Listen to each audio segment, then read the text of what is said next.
отдавна време. Добре.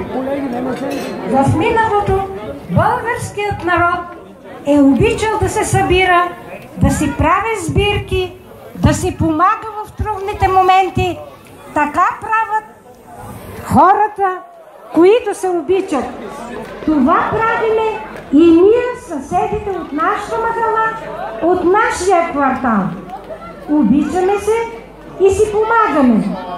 Казано е, за мен е хубаво да направя нещо добро на някой.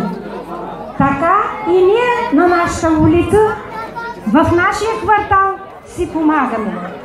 Това, което правиме тази вечер, това е огледало, това е пример за нашите млади, за нашите деца.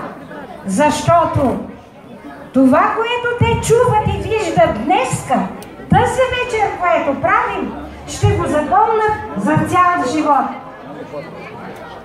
Времето лети. Младите остават. Това, което искаме да обединим, да бъдем задружни, е много важно за нашия квартал, за нашата улица.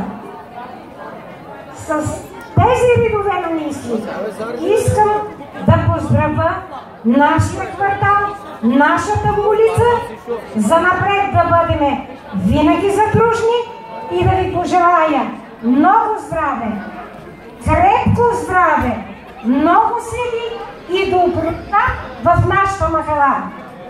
На здраве!